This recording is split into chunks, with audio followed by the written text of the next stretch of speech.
Hey guys, क्या हाल चाल है। आई थिंक सब कुछ बढ़िया होगा और सब कुछ अच्छा चल रहा होगा। अब तो सबके कॉलेज खुल गए हैं, सब मज़े कर रहे होगे और मज़े ले रहे होगे ज़िंदगी के। बात करें अब इन लेक्चर्स की सीरीज की, तो इनमें हम बात करेंगे एप्टीट्यूड की। जो क्या होता है कि प्लेसमेंट के टाइम पे, सिर्फ कैंपस प्लेसमेंट के टाइम पे ही नहीं, मैं बात करता हूँ और गवर्नमेंट एग्जाम में भी एप्टीट्यूड बहुत सारा दिक्कत कर देता है, बहुत लोगों को प्रॉब्लम क्रिएट करता है। तो मैं ये वीडियो, ये पूरा सीरीज, ये लेक्चर सीरीज 20-22 लेक्चर का जो भी हमारा होगा, इसमें मैं क्या करूँगा, पूरा एप्टीट्यूड, खासकर जो कैंप, क्योंकि मैं भी बीटेक थर्ड ईयर में हूँ और मैं सीनियर को क्या बताऊँ यार। सीनियर का तो प्लेसमेंट चल रहा है और सीनियर का प्लेसमेंट लिया, एप्टीट्यूड का उनका क्या है वो देख सकते हैं जिनका नहीं हुआ है। मैक्सिमम सीनियर्स का प्लेसमेंट हो चुका है, बट मैं अपने साथ वाले या और जो हमारे जूनियर्स हैं, मैं उनके लिए बोलना चाहूँगा कि अब मैं जो एप्टीट्यूड के ये वीडियोस बनाने जा रहा हूँ विद शॉर्ट ट्रिक्स, जितने भी शॉर्ट ट्रिक्स में यूज होंगे एप्टीट्यूड में, जो क्वेश्चन आते हैं, चाहे नंबर सिस्टम से रिलेटेड हो या रेशियो से हो, चाहे किस जो जितने भी आपके चैप्टर्स हैं, उनको क्या करूँगा वो मैं 20-22 लेक्चर में बताऊँगा और उस वो पूरे 20-22 लेक्चर में मैं उनके पूरे कॉन्सेप्ट क्लियर करूँगा। और ये मैं करूँगा कि जितने छोटे वीडियो हो सकते हैं उतने छोटे वीडियो बनाऊँगा, जिससे आप लोग को भी परेशानी ना हो और उस वीडियो को उस छोटे से टाइम में आप देखकर उस पूरे वीडियो को खत्म करो और पूरा कॉन्सेप्ट आपको क्लियर हो जाए। कॉन्सेप्ट क्लियर होने के बाद अब सीधे क्वेश्चन पे जाओ और क्वेश्चन स्टार्ट करो। और मैं ऐसा करूँगा कि जैसे एप्टीट्यूड को, जैसे गेट का भी एग्ज़ाम आपको देना है, तो गेट के एग्ज़ाम के गेट मतलब बहुत को जिनको देना है मैं उनकी बात कर रहा हूँ। क्योंकि ये जो हमारा है ये सब में काम आने वाला है, जिनका भी प्लेसमेंट, जो भी प्लेसमेंट में बैठेगा और जो जो गवर्नमेंट एग्ज़ाम में बैठ रहे हैं उनके लिए तो वही है, चाहे वो बैंक का हो, चाहे रेलवे का हो, सब में होता है। तो उनके लिए तो ठीक है, वो अपना यूज़ कर सकते हैं जैसा भी करना है। लेकिन मैं बात करता हूँ सिर्फ बीटेक के लिए, तो बीटेक वाले में बहुत ज़्यादा प्रॉब्लम हो जाती है। तो बहुत सारे स्टूडेंट ने मतलब बोला भी, तो इसलिए देखते हैं। तो अभी हम स्टार्ट करते हैं और जो भी होगी दिक्कत कमेंट सेक्शन में आप बताओगे, मैं इम्प्रूव करता रहूँगा चीज़ों को। ठीक, चलते हैं। बात करें हम एप्टीट्यूड की, तो एप्टीट्यूड देखो हमारा क्या होता है कि जब हम कैंपस प्लेसमेंट की बात करते हैं तो वहाँ पर एप्टीट्यूड एक ऐसा रोल होता है, वहाँ पर बहुत अच्छा रोल अदा करता है। और एप्टीट्यूड में क्या होता है कि कहीं कहीं बच्चे जो मैथ्स से रिलेटेड नहीं होते हैं, जिनको मैथ्स आती नहीं है, वो एप्टीट्यूड में फेल कर जाते हैं और आगे की राह देख नहीं पाते। और कई कंपनीज ऐसी भी होती हैं जो एप्टीट्यूड लेती ही नहीं है। तो जिनको मतलब अच्छा लगता है वो देखें और जिन्हें पसंद आता है वो चीज़ों को शेयर भी करें। वो देखते रहेंगे तो खुद पता चल जाएगा। तो अब हम बात करते हैं एप्टीट्यूड के सीरीज में। तो पहला लेक्चर हम बात करेंगे नंबर सिस्टम पर, जो स्टार्ट करते हैं, जिसकी स्टार्टिंग पॉइंट होती है मैथमेटिक्स की। और ये जान लो जिसने भी 6, 7, 8, 9, 10 ये सही किया है, इसमें एडवांस मैथमेटिक्स का यूज़ नहीं होता है। जो हम एडवांस मैथमेटिक्स 11th 12th में पढ़ते हैं, जो बीटेक में हमने फर्स्ट ईयर में पढ़ा है, जो सेकंड ईयर में पढ़ा है, वो मैथमेटिक्स का यहाँ पर कोई यूज़ नहीं है एप्टीट्यूड में। एप्टीट्यूड का मतलब होता है कि वहाँ पर हम तो एक शॉर्ट टाइम होता है हमारे पास, छोटा सा टाइम होता है, उस छोटे से टाइम में क्वेश्चन को सॉल्व करना रहता है। इसीलिए इसकी शॉर्ट ट्रिक्स भी बनाई जाती हैं, इन पे शॉर्ट ट्रिक्स बनते हैं। और ये जनरली जो क्वेश्चन रहते हैं वो 6, 7, 8, 9, 10th में जो हम पढ़े होते हैं चैप्टर्स, उनसे रिलेटेड होते हैं। तो उन्हीं को देखकर हम बहुत सारी शॉर्ट ट्रिक्स भी बनाते हैं और शॉर्ट ट्रिक्स से सॉल्व करते हैं तो ज़्यादा क्वेश्चन ज़्यादा सॉल्व भी हो जाता है। शॉर्ट ट्रिक्स का मतलब कॉन्सेप्ट उनका जो रहता है, उनका एक छोटा सा बेस निकाल लेते हैं और छोटे से बेस से हम क्या करते हैं, क्वेश्चन को सॉल्व करते हैं। बात करते हैं पहले चैप्टर की। तो पहला चैप्टर जो हमारा है वो नंबर सिस्टम है।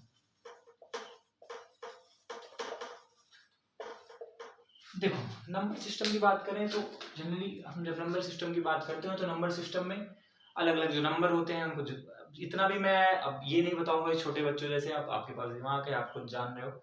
तो अभी चलते हैं हम, जैसे नंबर सिस्टम की बात करें तो नंबर सिस्टम में सबसे पहले नेचुरल नंबर की बात करते हैं। नेचुरल नंबर वो होते हैं जो हम काउंट कर सकते हैं, 1 2 3 4 5 6 7 8 9 10, ये सब पूरा मतलब जनरली ये ध्यान रखना, जो भी हमारा नंबर है, जितना भी नंबर बनता है पूरा, तो पूरे ब्रह्मांड में जितने नंबर होते हैं वो 0 to 9 के बीच में ही पूरे नंबर हमारे बनते हैं। तो इसी से पूरा खेला होता है, यहीं से पूरा खेला होता है, तो यहीं से पूरा होना रहता है और कुछ नहीं है। तो ये जितने भी नंबर बनेंगे वो इसी में बनेंगे। और बात करते हैं जब नंबर्स के पार्ट्स की बात करते हैं, नेचुरल नंबर सबसे पहले आता है। नेचुरल नंबर क्या होते हैं, काउंटिंग नंबर, जिसको हम काउंट कर सकते हैं। तो 1 2 3 4 जितना भी हम काउंट कर सकते हैं वो नेचुरल नंबर होते हैं। फिर उसके बाद आता है होल नंबर। होल नंबर में हम क्या कर देते हैं, जीरो ऐड कर देते हैं। जीरो को मतलब क्या होता है, जब जीरो को ऐड कर देते हैं वो पूरा होल नंबर हो जाता है। इंटीजर्स की बात करते हैं 0 1 2 3 4 ये हमारा ये तो पॉजिटिव जैसे 0 हो गया जी, उसके बाद इंटीजर के बाद 1 2 3 4 से लेकर जितना जाते हैं पॉजिटिव इंटीजर हो गए, और माइनस में वैसी जो हमारे होल नंबर्स है और उसी में हम माइनस इंटीजर माइनस जो नेचुरल नंबर उनको भी ऐड कर देते हैं तो क्या हो जाते हैं इंटीजर्स हो जाते हैं। तो ये तो होते हैं उसके पार्टी जनरली जो हम तो इतना तो हमें पता ही होगा, और इन सब में हमें ज्यादा फोकस करने की जरूरत नहीं है क्योंकि ये हमें मालूम है।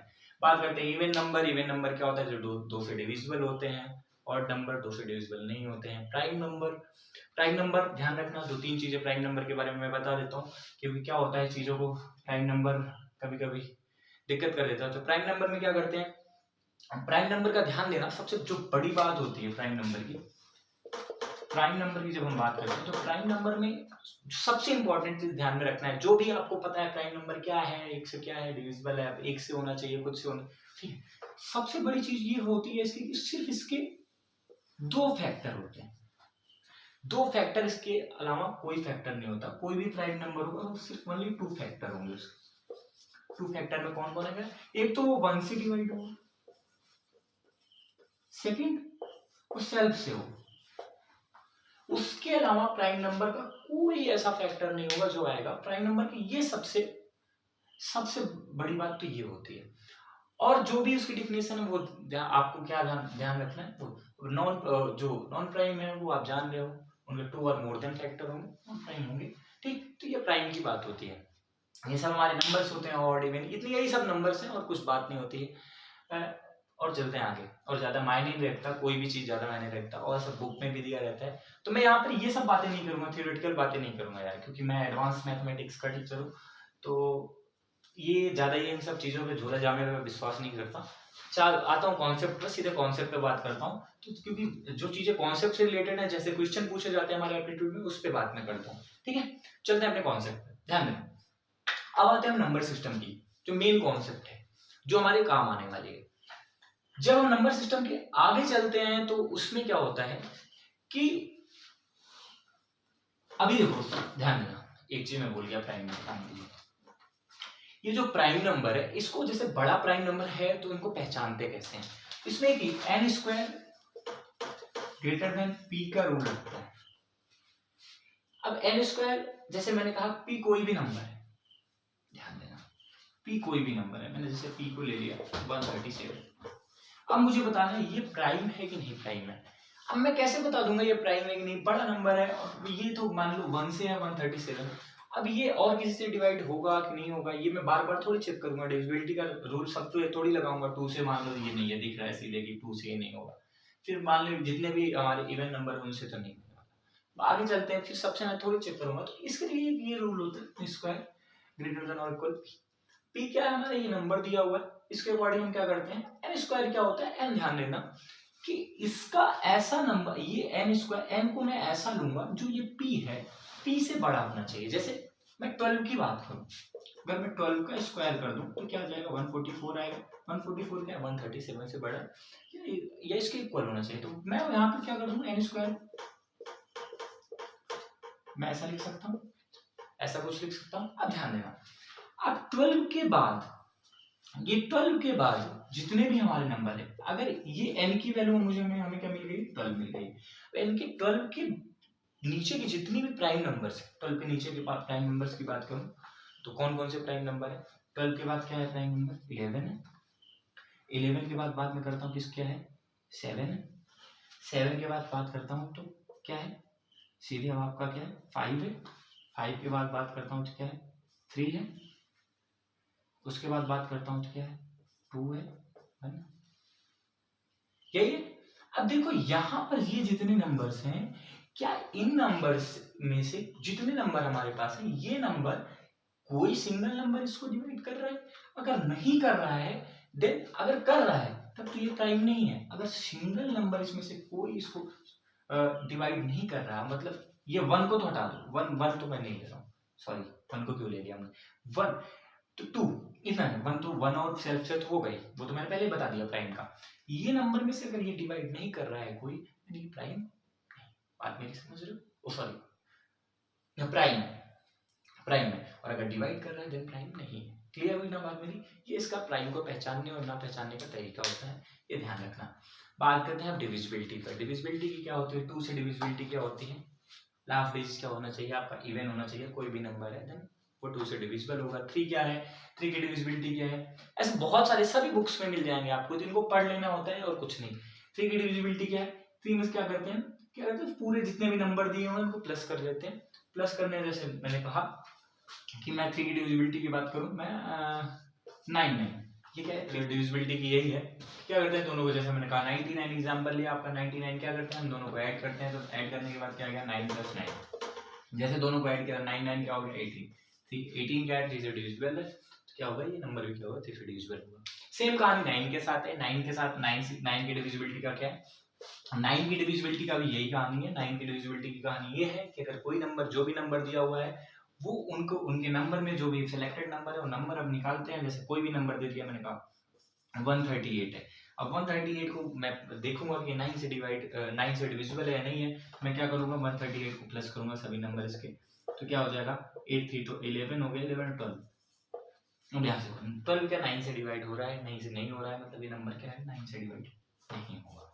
मेरी बात समझ में आई। 9 की डिविजिबिलिटी क्या है, 4 का है, 2 के 4 की बात करता हूँ, 4 की बात में क्या है, जैसे हमने 2 की बात की तो 2 के में क्या होना चाहिए, जो हमारा लास्ट डिजिट होना चाहिए वो इवन होना चाहिए। लेकिन जो अगर 4 से डिविजिबिलिटी की बात करूँ तो 4 से डिविजिबिलिटी के लिए क्या होना चाहिए, जो दो लास्ट की 2 डिजिट्स होनी चाहिए वो 4 से डिविजिबल होनी चाहिए, तब क्या होगा 4 से डिवाइड हो जाएगा। मैं बात करता हूँ 8 की बात करूँ, 8 में क्या होगा लास्ट की 3 डिजिट जो होनी चाहिए वो 8 से डिविजिबल होनी चाहिए, ठीक है। तो वो पूरा नंबर क्या होगा, कितना भी बड़ा नंबर हो क्या होगा 8 से डिविजिबल होगा। ऐसे पूरी कहानियां हैं। 5 से बात करता हूँ, लास्ट में 0 हो एंड 5 हो तो वो 5 से डिविजिबल होगा। 10 से की बात करता हूँ, 10 में लास्ट में 0 हो तो क्या होगा 10 से डिविजिबल होगा। तो ये सेलेक्टेड चीजें हैं, ये आपको हर एक बुक में मिलेगी, हर एक चीजें में मिलेगी, तो इसमें ज्यादा हमें फोकस करने की चीज नहीं है और इसमें ज्यादा कॉन्सेप्ट बेस्ड नहीं है। इनको आपने एक बार पढ़ लिया, काम खत्म। अब एप्टीट्यूड जब देने जा रहे हो उस रात में पढ़ लिया आपने, काम खत्म। इससे कॉन्सेप्ट बेस्ड नहीं है, इस पे ज्यादा टाइम देना दिक्कत वाली बात है। चलते हैं आगे, बात करते हैं हम कुछ इंपॉर्टेंट चीजों की। बात करने का मतलब जो है, ध्यान देना, मैं बात करूंगा जो इंपॉर्टेंट फॉर्मूले हैं, इंपॉर्टेंट फॉर्मूलों की बात करूंगा, ध्यान देना। अब जैसे इंपॉर्टेंट फॉर्मूला में क्या होता है, वही नंबर सिस्टम में फॉर्मूला वही यूज होता है जो हम a + b का होल स्क्वायर पढ़ते हैं, a - b का होल स्क्वायर पढ़ते हैं, a स्क्वायर - b स्क्वायर की बात करते हैं, a क्यूब - b क्यूब की बात करते हैं, + b का होल क्यूब, a - b का होल क्यूब, यही कहानी यहीं पे है। चलते हैं जैसे फॉर्मूला की बात करें, और उन्हीं फॉर्मूला से जो क्वेश्चन बनता है सब वही फॉर्मूला से बनता है, और वहीं से क्वेश्चन क्या करता है प्रश्न कर देता है।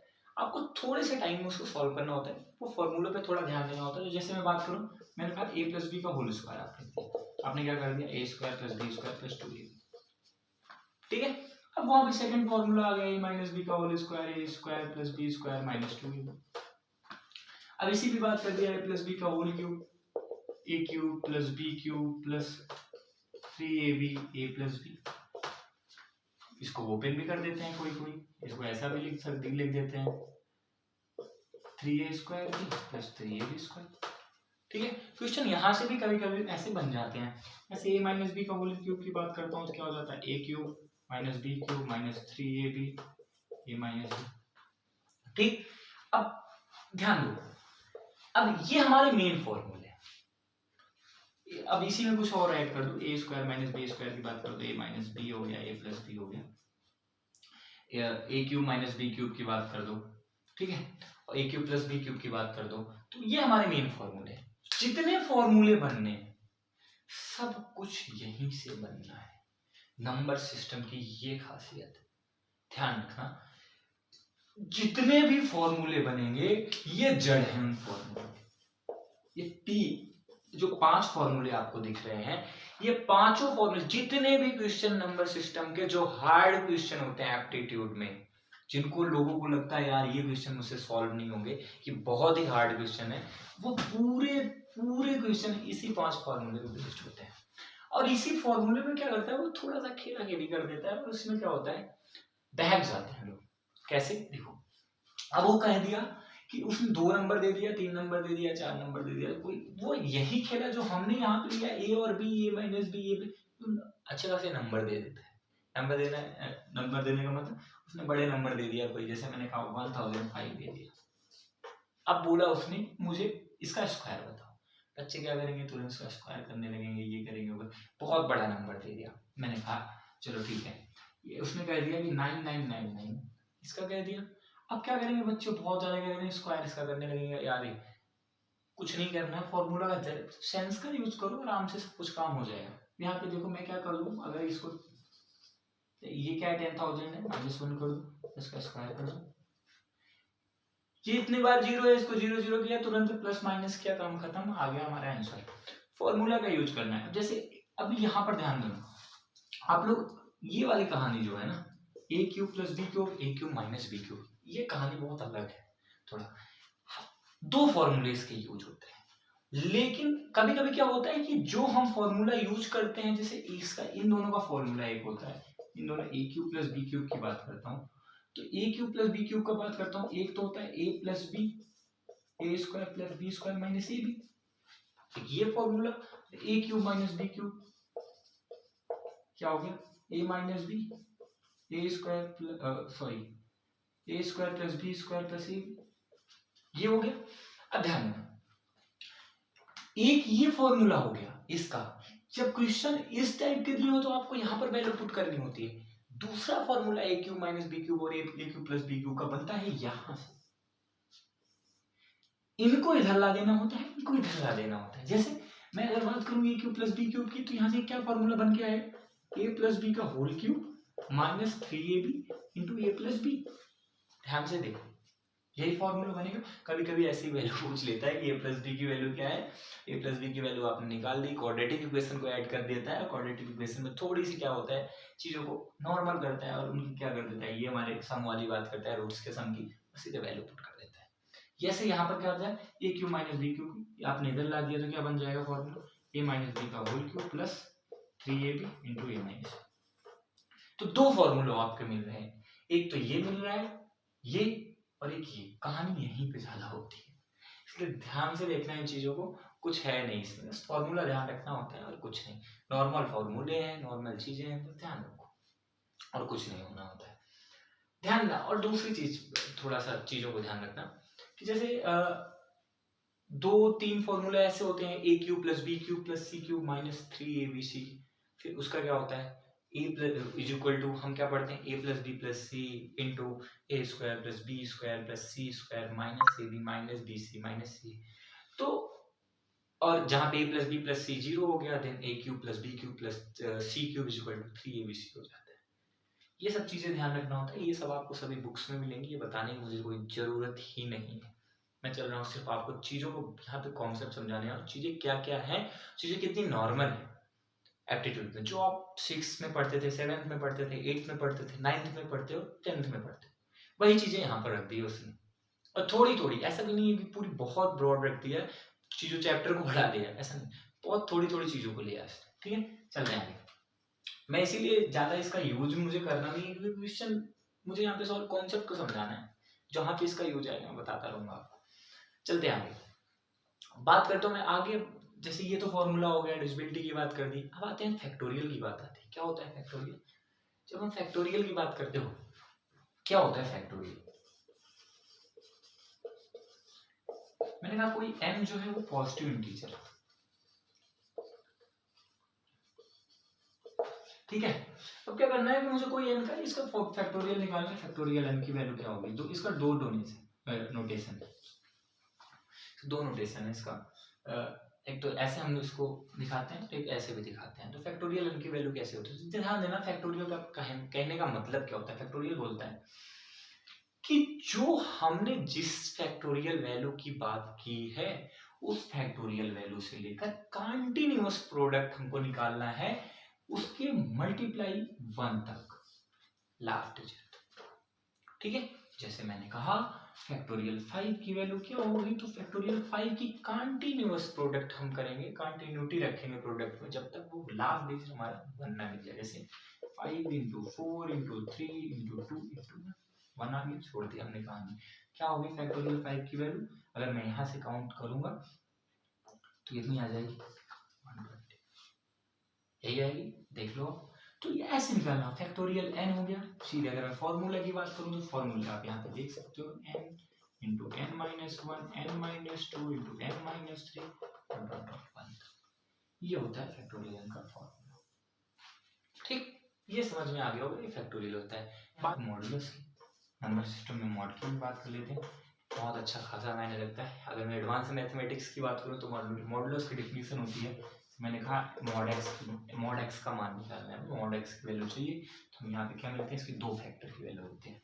जैसे मैंने कहा अगर x की value greater than one, x की वैल्यू ग्रेटर देन वन है, तब हमें क्या होगा, अगर x की वैल्यू मुझे ग्रेटर देन वन है तब हमें x ही मिलेगा, ध्यान रखना, तब हमें x मिलेगा। और x की वैल्यू अगर लेस देन वन है, x की वैल्यू क्या है, लेस देन वन, इसको इक्वल भी करो, लेस देन वन है तब हमें माइनस एक्स। जैसे मैंने कहा कि अगर वैल्यू मतलब एक तरह से क्या होता है, पॉजिटिव हमारी वैल्यूज देता है मॉड, और मॉड का फिगर कैसा होता है, इस टाइप का होता है, नॉन डिफरेंशिएबल फंक्शन होता है। क्योंकि यहाँ पे क्या होता है, कौन होता है, जब एडवांस मैथमेटिक्स की बात करूँगा तभी मैं समझाऊंगा, ध्यान देना। अब क्या होता है, जैसे मैंने कहा मॉड माइनस फाइव की वैल्यू क्या होगी, क्या करेंगे, मॉड माइनस फाइव क्या है, एक्स से कम है, वन से कम है, तो मैं क्या करूँगा, मुझे क्या देगा, हमें क्या देगा, माइनस फाइव है, एक्स की वैल्यू क्या है, minus five, minus minus plus, plus five. अब x की वैल्यू ग्रेटर देन वन हुई, फाइव की वैल्यू क्या चाहिए होगी, तो ग्रेटर देन x मिल जाए, फाइव मिल जाए। ये बात समझ में आई, ये है मॉड की बात, ये होता है ना मॉड। थोड़ी सी बात करते हैं GIF, greatest integer function, greatest integer value पे यहाँ बात करते हैं, क्या होता है GIF, ग्रेटेस्ट इंटीजर वैल्यू। ध्यान देना, ग्रेटेस्ट इंटीजर वैल्यू में हम एक्सीडिंग वैल्यू, जो हमारी एक्सीड करती है वैल्यू पॉइंट में, उनको हम नहीं लेते हैं। जैसे मैंने कहा 1.3, इसमें एक्सीड करने वाली वैल्यू क्या है, 0.3, तो उनको छोड़कर जो हमारी ग्रेटेस्ट इंटीजर 1 हमारी ग्रेटेस्ट इंटीजर वैल्यू। जैसे मैंने कहा अगर मुझे वैसे जैसे मैंने कहा 2, अब इसमें क्या है, 3/4 क्या है, एक्सीडिंग वैल्यू है, 2 हमारे क्या होगा, ग्रेटेस्ट वैल्यू, या ग्रेटेस्ट इंटीजर वैल्यू की बात यहाँ पे, ठीक है। ये हमारे नंबर सिस्टम की कहानी थी। नंबर सिस्टम में दो तीन नंबर की बात की है, rational number, irrational number. Rational number क्या होता है, रैशनल नंबर वो होते हैं, ध्यान देना, कभी कभी इसमें भी चीजों को भूल जाते हैं, रैशनल की बात करते हैं, जिन्हें हम P/Q के फॉर्म में लिख सकते हैं, ध्यान देना, जिन्हें हम P/Q के फॉर्म में लिख सकते हैं। Q does not equal to 0 होना चाहिए, सबसे पहली चीज। सेकेंड थिंग, जो हमारा P होना चाहिए वो इंटीजर होना चाहिए। P क्या होना चाहिए, इंटीजर होना चाहिए, तब हम कहेंगे कि वो रैशनल नंबर है। और जो रैशनल नंबर नहीं होगा वो इरेशनल नंबर होगा। P इंटीजर हो और Q does not equal to 0 हो, then it's called rational number, ठीक है। ये थी हमारी नंबर सिस्टम की कहानी। अब मैं थोड़ा बात करता हूँ शॉर्टकट मेथड्स की। शॉर्टकट मेथड कैसे यूज करना है, यहाँ पर क्या करना है, जो मैंने आपको अभी फॉर्मूला बताया, उन फॉर्मूलों को लेकर आपको जो स्क्वायर की वैल्यू जैसे दे दिया, अभी बहुत बड़े बड़े स्क्वायर की वैल्यू देता है, 5 5 3 7 8 का स्क्वायर क्या होगा, ऑप्शन में रख दिया। ऑप्शन में 4 ऑप्शन आपको मिलने हैं, उनको देखना है, ठीक है। अभी आप बहुत सारी चीजें पढ़ोगे तो इसलिए इसको ध्यान में नहीं रहता। ध्यान रखना, आपको दिमाग का यूज करना है। दिमाग के यूज में क्या करना है, आप उनको ऐसे स्क्वायर में तोड़ो, ऐसे स्क्वायर जैसे 1000 10,000 1 लाख, ऐसे तोड़ो कि जिनका स्क्वायर कर सको, जो हमारे छोटे, उनको छोटे से छोटे में करो, छोटा से छोटा बनाओ, छोटे से छोटे बनाने फिर आप फॉर्मूला का यूज करो। आपको फॉर्मूला दिया गया है, फॉर्मूला, सीधे फॉर्मूला का यूज करो, दिमाग में फॉर्मूला रखे रहो हर टाइम। बस 5 फार्मूले मैंने बता दिया आपको, कहीं 5 फार्मूले पूरे नंबर सिस्टम में काम आने वाले, और कहीं कोई सिंगल भी क्वेश्चन आपको ऐसा नहीं मिलेगा जहाँ पे उन फॉर्मूला के अलावा आपको दूसरा फॉर्मूला है। थियरिटिकल क्वेश्चन कभी कभी तो ऐसे डायरेक्ट क्वेश्चन पूछ लेता है कि नेचुरल नंबर क्या है, और जो मैंने प्राइम नंबर वाला एक रूल बताया है, n स्क्वायर ग्रेटर देन और इक्वल p होना चाहिए। p क्या है, वहां पे जो नंबर दिया हुआ है, n क्या है, जो हमारा उसका लीस्ट जो है, जो उससे बड़ा होगा, ठीक है। से मैंने 137 लिया था तो 12 क्या था, 144 था, तो उसके नीचे की जितने भी क्या हो प्राइम नंबर है उससे डिवाइड करते हैं वो, तो वो क्या होंगे, अगर वो उसको डिवाइड करते हैं देन वो नॉन प्राइम, अगर नहीं करते हैं देन प्राइम। बात समझ रहे हैं? तो ये होता है हमारी बात समझना, ये नंबर सिस्टम की पूरी कहानी। तो नंबर सिस्टम में कुछ नहीं है। आगे के लेक्चर्स में हम बात करेंगे। तो हमारा सेकंड लेक्चर होगा एचसीएफ एंड एलसीएम पे बात होगी। एचसीएफ एंड एलसीएम के बाद हमारी बात चलेगी क्वाड्रेटिक इक्वेशन, रेशियो। 20-22 लेक्चर में पूरा ये क्वाड्रेटिक ये एप्टीट्यूड क्वाड्रेटिक इक्वेशन दिमाग में आ रहा है, ये एप्टीट्यूड पूरा मैं खत्म कर दूंगा ना भी होगा, क्योंकि बहुत शॉर्ट लेक्चर में याद करना है और ज़्यादा ये एडवांस मैथमेटिक्स है नहीं, तो उस तरीके से अभी फील भी नहीं आ रही कि मैथ्स वाली। तो ठीक है, लेकिन ज़रूरी है, क्योंकि ये भी ज़रूरी है। 15-20 नंबर आराम से मायने रखता है, गेट में भी 15 नंबर तो आते ही हैं। तो देखते हैं, चीज़ों को लगे रहते हैं और सॉल्व करते हैं, समझ में आ जाएगा आप लोग को भी। और जब मैं जितना मेरे से हो सकता है मैं उतना करूँगा आप लोग के लिए। वीडियो को देखते रहें, शेयर भी करते रहें। तो एप्टीट्यूड का मैं ऐसा बनाऊंगा कि मतलब ये खत्म कर दूँ और अच्छे से समझ में आ जाए, पूरा कॉन्सेप्ट मैं बना दूंगा।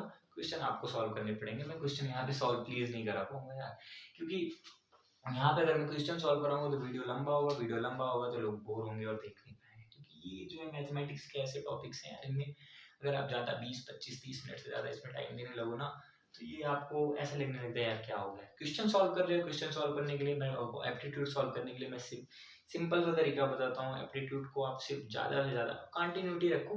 कंटिन्यूटी मीन्स मतलब जैसे क्या है कि आप टाइम 15-20 मिनट ही दो पर डे वाइज।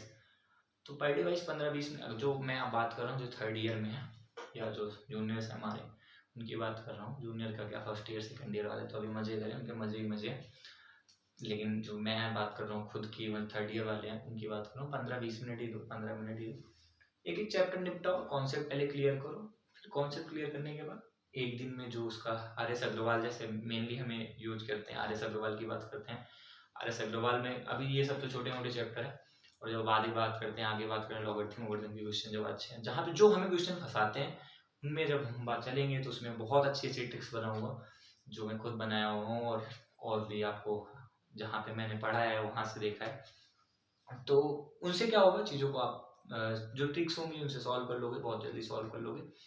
तो ऐसे टाइम दो, क्वेश्चन जितना इसमें प्रैक्टिस करोगे एप्टीट्यूड में उतना आपके लिए बेस्ट रहेगा। कॉन्सेप्ट अगर आप प्रैक्टिस करोगे, आपको ये जो छोटे छोटे फॉर्मूले हैं, यही छोटी छोटी चीज़ें इसमें मायने रखती हैं, जो छोटी छोटी चीज़ें हैं यही मायने रखती हैं एप्टीट्यूड में।